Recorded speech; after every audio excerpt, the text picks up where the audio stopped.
हर हर महादेव, जय शिव शंभू। और कल है 26 फरवरी और कल बनाया जाएगा हिंदुओं का एक बहुत ही विशेष पर्व। जी हाँ, महाशिवरात्रि। आप सभी को महाशिवरात्रि पर्व की हार्दिक शुभकामनाएं। मैं भावेश गुजराती अजमेर से भावेश से इस चैनल पर आप सभी का स्वागत करता हूं। तो महाशिवरात्रि के बारे में बात करने के लिए आज हमारे साथ मौजूद है एक बहुत ही विशिष्ट अतिथि। जी हाँ, हमारे साथ है आज अनिल जी पारिक। सर, स्वागत है आपका। अनिल जी पारिक खैर किसी परिचय के मोहताज नहीं है। पंडित अनिल पारिक एक कट्टर सनातनी वक्ता है, योगा ट्रेनर है, हीलर है, ऑथर है, एडवोकेट है। कितना भी बताऊं इनका परिचय बहुत कम रहेगा। धन्यवाद, आप हमारे चैनल पर आए हैं। धन्यवाद भाभी जी आपका। तो अनिल पारिक जी, मेरा और दर्शकों का पहला प्रश्न आपसे यही है कि महाशिवरात्रि और शिवरात्रि में क्या अंतर होता है और महाशिवरात्रि का शाब्दिक अर्थ क्या है? भाई जी, सही बताऊं तो लोगों को मालूम नहीं है कि शिवरात्रि और महाशिवरात्रि में क्या अंतर है और कितनी तरह की शिवरात्रि होती है। अगर मैं आपको जानकारी दूं तो पूरे वर्ष भर में हम 12 शिवरात्रि मनाते हैं। और शिवरात्रि किस दिन मनाई जाती है? हर महीना, जो हिंदू महीना है, हिंदी महीना बोलते हैं अपन उसको, उसका जो कृष्ण पक्ष है उसकी चतुर्दशी जो तिथि होती है वो शिवरात्रि होती है। और इन 12 महीने हैं तो 12 शिवरात्रि हुई। उनमें से एक शिवरात्रि जो फागुन मास आता है उसकी कृष्ण पक्ष की जो चतुर्दशी है वो महाशिवरात्रि है। तो 11 शिवरात्रि और एक महाशिवरात्रि, इस तरीके से 12 शिवरात्रियां होती हैं। अब जब महाशिवरात्रि की बात करते हैं तो लोगों को जानकारी नहीं होती महाशिवरात्रि क्यों मनाई जाती है। अभी कई लोग कहेंगे कि नहीं हमें तो मालूम है, लेकिन आधे लोगों को पूछ लेना तो क्या शिवरात्रि मनाई जाती है तो कहते हैं भगवान शिव शंकर का जन्मदिन है इसलिए शिवरात्रि मनाई जाती है।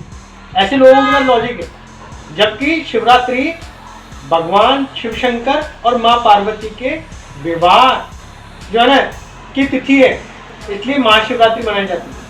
अब ये हमें मालूम होना चाहिए, लेकिन सनातन में हमें मालूम नहीं होता कि हम क्यों महाशिवरात्रि मनाने। ये शिव जी का जन्मदिन है इसलिए शिवरात्रि मनाने। ऐसे लोगों के जवाब होते हैं। इन जवाबों का क्या किया जाए जब हमें सनातन की पूरी जानकारी होनी चाहिए कि भाई शिवरात्रि क्या है, महाशिवरात्रि क्या है। इसलिए मैंने आपको इन बातों का जवाब। तो अनिल जी, शिवरात्रि कल है यानी कि 26 फरवरी। तो क्या पूजन का कोई विशेष मुहूर्त है? क्या किसी विशिष्ट समय पर पूजा की जाती है? कभी भी महाशिवरात्रि की पूजा की जा सकती है? देखो भावेश जी, मैं आपके माध्यम से दर्शकों को बताना चाहता हूँ, शिवरात्रि 26 तारीख की जो है उसमें जो 4 पहर की पूजा करना चाहते हैं, जो सही उपासना की पद्धति है 4 पहर की जो पूजा करना चाहते हैं, उनके लिए अगर मैं मुहूर्त की बात करूं तो उनका पहला पहर 26 तारीख की शाम को 6:36 से शुरू होता है। पहला पहर ये 6:30 से आप मान के चलिए 6:30 बजे से लेकर 9:46 तक प्रथम पहर है। उसके बाद में 9:46 से लेकर 1:05 यानी कि वो 27 फरवरी की सुबह मान ली जाएगी, वो दूसरा पहर वहाँ समाप्त होता है। तीसरा पहर 1:05 से लेकर 4:20 सुबह तक है। और चौथा पहर 4:20 से लेकर 7:56 तक, ये 4 पहर की पूजा होती है।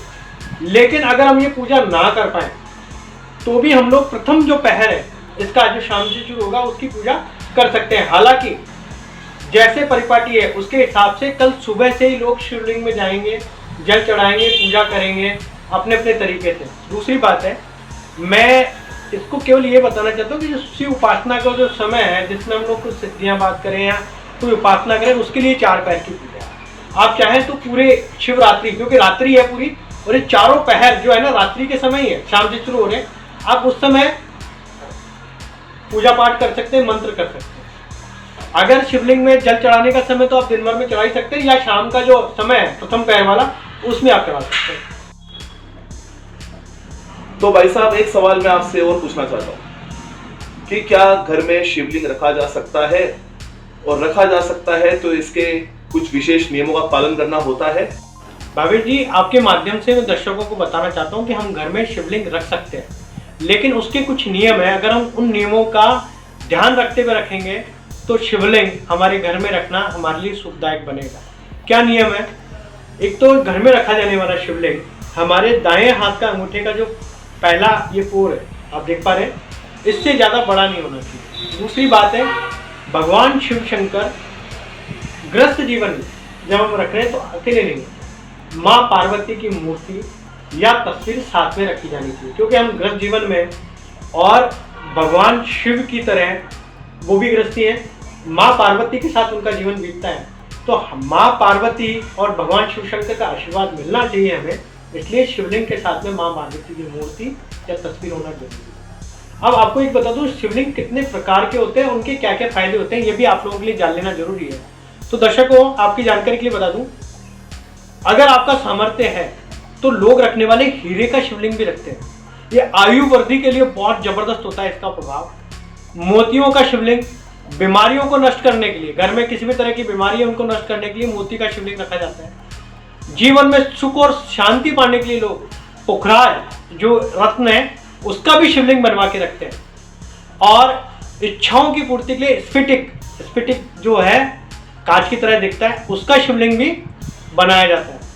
और कैरियर और प्रोफेशन में जिसको ग्रोथ चाहिए वो चांदी का शिवलिंग भी घर में रखते हैं।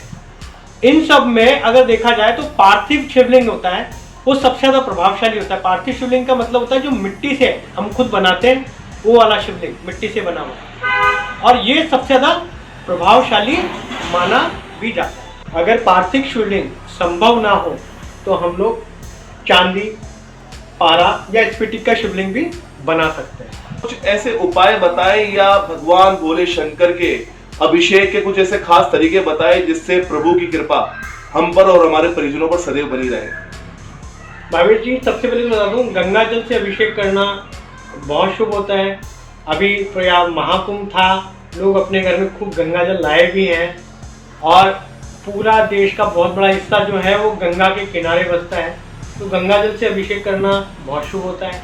लेकिन और भी कई तरह के अभिषेक है जिसमें गन्ने के रस से, अगर आपको आर्थिक रूप से समृद्धि चाहिए, भगवान शिव शंकर की कृपा चाहिए कि धन आपके पास बरसता रहे, तो आप गन्ने का अभिषेक करिए, गन्ने के रस का। दूसरी चीज है कि गाय के दूध का अभिषेक, जिनको संतान प्राप्ति की इच्छा है, जिनको अपनी संतानों को मतलब जिनके संतान नहीं हुई है तो उनके लिए संतान वृद्धि के लिए आप गाय के दूध का अभिषेक करिए। इसके अलावा अगर मैं बात करूं तो आप अपने जीवन में रोमांस बढ़ने के लिए, अपनी लाइफ को रोमांटिक बनाने के लिए आप दही का अभिषेक कर सकते हैं। फलों का अभिषेक आपके जीवन में खुशहाली लाता है। अगर मैं और आपको बोलूं तो अगर देखा जाए शक्कर का अभिषेक, शक्कर मिश्रित जो दूध होता है उसका अभिषेक कर सकते हैं। आपको बीमारियों से मुक्ति लेनी है तो आप शहद जो है ना उसका अभिषेक भी कर सकते हैं। आप अच्छे स्वास्थ्य के लिए, समृद्धि के लिए घी का अभिषेक भी कर सकते हैं। फलों में भी अगर आप गन्ने के अलावा चाहें तो अनार के जूस जो होता है उसका अभिषेक करिए, उसके बहुत अच्छे परिणाम होते हैं। ऐसा भी अभिषेक होता है जिसमें आप अपने शत्रुओं को प्राप्त कर सकते हैं। मैं उसको रिकमेंड नहीं करता, तो आप उसको छोड़ सकते हैं। इसके अलावा पंचामृत का अभिषेक सभी इच्छाओं की पूर्ति करता है। पंचामृत में मतलब जैसे आपका दूध, दही, घी, शहद, शक्कर, ये सब चीज़ें आ जाती है। पंचामृत बना करके जो अभिषेक किया जाता है वो भी सारी इच्छाओं की पूर्ति करने के लिए बहुत बढ़िया है। अगर कुछ ना मिले तो जल तो हर जगह मिलता ही है, आप जल का अभिषेक करिए। एक चीज़ और सबसे बड़ी चीज़ बताता हूँ आपको, अभिषेक करें हैं कभी भी तांबे के बर्तन में, जैसे दूध और दही वगैरह हम लोग चढ़ाते हैं तांबे के बर्तन में रखें ना। दूसरा, प्लास्टिक का यूज ना करें। जैसे हम लोग कई बार क्या करते हैं, प्लास्टिक की दूध की थैली आती है, हम डायरेक्ट उससे चढ़ाने की कोशिश करते हैं। नहीं, प्लास्टिक अपने आप में जहर है। दूसरी भी आती है कि जो दूध और दही है वो तांबे के साथ एक केमिकल रिएक्शन करता है तो जहर बनता है, भगवान शिव शंकर पे बन जाती है ना। तो आप स्टील का बर्तन लीजिए या कोई और बर्तन लीजिए, लेकिन आप उस तरीके से मत, एक तो प्लास्टिक के बर्तन को और एक तांबे के बर्तन को अवॉइड करें। पारिक जी, भगवान शिव शंकर की प्रिय वस्तु कौन कौन सी होती है? भावेश जी, पूरी दुनिया जानती है, लेकिन फिर भी मैं बताता हूँ। भगवान शिव शंकर को धतूरा अति प्रिय है। इसके अलावा भांग, भांग को देख करके हम सोचिए कि भाई भगवान शिव शंकर को हमने भांग चढ़ाई तो हम भी अपने ऊपर चढ़ाएं, क्योंकि भांग एक पेन किलर जैसी है।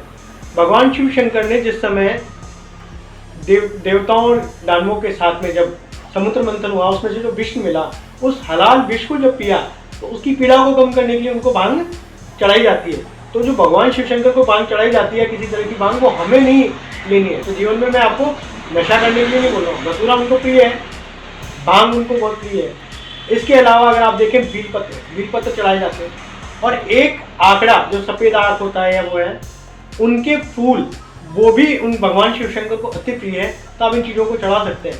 एक मैं बोलूँगा, अगर आप में से कई लोगों को स्वास्थ्य की बड़ी प्रॉब्लम है और स्वास्थ्य ठीक नहीं रह रहा है, तो आप भगवान शिव शंकर को 27 धतूरे इनकी माला बना के चढ़ाएंगे तो आपको बहुत ज़्यादा फायदा होने वाला है। आप बीमारियों से बहुत ज़्यादा हेल्प करने वाले हैं। 27 धतूरों को आप एक तरीके से माला में पिरो लीजिए और उनको आप चढ़ा सकते हैं, ये बहुत बढ़िया चीज़ है। दूसरा, कई लोगों को शादी होने में प्रॉब्लम है, तो शादी होने में जिनको प्रॉब्लम लग रही है उनके लिए क्या है, एक उपाय है, शिवरात्रि के दिन आप 16 श्रृंगार की सामग्रियाँ आप किसी विवाहित महिला को, मैरिड वुमेन को दीजिए। दूसरा एक उपाय है कि आप 21 ध्रुवा जो होती है, गिन करके पूरी 21 ध्रुवा, अगर आपकी शादी नहीं हो रही है या शादी में कोई प्रॉब्लम चल रही है मैरिज लाइफ में, तो आप 21 ध्रुवा गिन करके वो अपनी मनोकामना के साथ भगवान शिव शंकर को चढ़ाएंगे तो निश्चित रूप से आपके वैवाहिक जीवन अगर थोड़ा सा दुखी है तो ठीक हो जाएगा, और शादी नहीं हो रही तो शादी हो जाएगी। और जो 16 सामग्रियाँ हैं, जो श्रृंगार सामग्री, ये भी बहुत अचूक उपाय है जिसको आप लोग पूरा कर सकते हैं। तो पारिक जी, महाशिवरात्रि के अवसर पर शिव मंत्रों में से कौन कौन से मंत्रों का जाप करना चाहिए? तो दर्शकों, पहले तो बता दूं आपको कि सबसे सरल है वो मंत्र है ओम नमः शिवाय। आप इसका चाहे जितनी बार जाप कर सकते हैं। ओम नमः शिवाय सबसे सरल पंचाक्षर मंत्र है। दूसरा, इसके अलावा शिव गायत्री मंत्र होता है, उसकी भी बहुत ज़बरदस्त महिमा है। आप शिव गायत्री मंत्र कर सकते हैं। और क्योंकि शिवरात्रि का दिन है तो आप और अच्छा मंत्र देखना चाहें तो ओम पार्वती पते नमः, क्योंकि भगवान शिव शंकर और पार्वती दोनों का नाम इसमें आ जाता है, और हम ग्रस्त जीवन में माँ पार्वती की और भगवान शिव शंकर दोनों की कृपा चाहते हैं, तो ओम पार्वती पते नमः ये मंत्र का भी आप जाप कर सकते हैं। दूसरी चीज़ है कि आप रात्रि में पूजा ना करते हैं तो आप चाहे जितनी बार बैठ करके मंत्रों का जाप करिए। आपके पास रुद्राक्ष की माला है तो आप रुद्राक्ष की माला पे जाप करिए, रुद्राक्ष की माला नहीं है तो आप ऐसे ही जाप कर लीजिए। ओम नमः शिवाय, शिव गायत्री मंत्र और ओम पार्वती पति नमः, 3 मंत्रों में से कोई सा भी आपको जो अच्छा लगे उसका आप उपाय करेंगे, आपको भगवान शिव शंकर की कृपा मिलेगी। भावेश भाई, आपके माध्यम से मैं कई लोगों की भ्रांति दूर कर देता हूँ। कई लोगों में ऐसी भ्रांति फैली हुई है कि भगवान शिव शंकर के शिवलिंग पे जो चढ़ाया जाता है उसको प्रसाद मान के वो लेते हैं, चाहे जल को हो, दूध को हो। ये मैं आपको बता दूं, शास्त्रों में कहीं नहीं लिखा है। अगर शिव पुराण की बात करें या दूसरी बात करें, भगवान शिव शंकर को चढ़ाया हुआ जल या दूसरी चीज़ें या बेलपत्र या प्रसाद वो नहीं लिया जाता है। अगर आपको प्रसाद लेना है तो जाहिर सी बात है कि जो शिवलिंग से दूर रखा जाता है प्रसाद वो ही लिया जाता है। दूसरी चीज़, कई लोग भांग वगैरह का सेवन करते हैं कि भगवान शिव शंकर भी लेते थे या उनको चढ़ाई जाती है, हम लोग उनका शिव का प्रसाद ले रहे हैं। तो भाई साहब, भगवान शिव शंकर कभी भी नशा करने की वृत्ति के लिए बात नहीं करते और हम ग्रस्त जीवन में जी रहे हैं। आप कई जने बातें करते हैं कि वो बाबा जी, वो नागा बाबा, वो साधु बाबा। अरे हम ग्रस्त जीवन में जी रहे हैं, हमारी मर्यादाएं अलग है, उनकी मर्यादाएं अलग है। नागा, साधु, तांत्रिक, वो कुछ भी करें, उनको सब अलाउड है, वो उनकी उपासना पद्धति अलग है। हम ग्रस्त जीवन में हैं तो हमारे तरीके अलग है, इसलिए हमें शिवलिंग पे जो चढ़ावा कुछ भी है, चाहे वो बेलपत्र है, कुछ भी है, उनको नहीं लेना पड़ता, वो प्रसाद नहीं लिया जाता। तो पारिक जी, बहुत बेहतरीन चर्चा रही है आपके साथ महाशिवरात्रि के बारे में। अब मैं जाने से पहले आपसे निवेदन करना चाहूंगा कि आप महाशिवरात्रि के ऊपर हमें कोई मंत्र सुनाए या भजन की कुछ पंक्तियां गुनगुना के सुनाएं, और साथ ही में हमारे दर्शकों को भी आप महाशिवरात्रि के बधाइयां प्रेरित करें। तो सभी दर्शकों को महाशिवरात्रि की हार्दिक शुभकामनाएं। माँ पार्वती और भगवान महादेव की कृपा आपके जीवन में, आपके परिवार में सब पर बनी रहे। अंत में जो मुझे प्रिय लगता है वो श्लोक बोलना चाहता हूँ मैं। महादेव शिव शंकर शंभु उमाकांत हर त्रिपुरारे मृत्युंजय वृषभ ध्वज शूलिन गंगाधर मृदु मदनारे जय शिव शंकर गौरीशं वंदे गंगाधरमीशं रुद्रं पशुपतिमीशानं कलिये काशीपुरीनाथं शिव शंभो ये गौरी शंकर शिव शंभो। महादेव की कृपा सब पे बनी रहे। हर हर महादेव, हर हर महादेव। जय महाकाल, जय महाकाल, तेरी जय।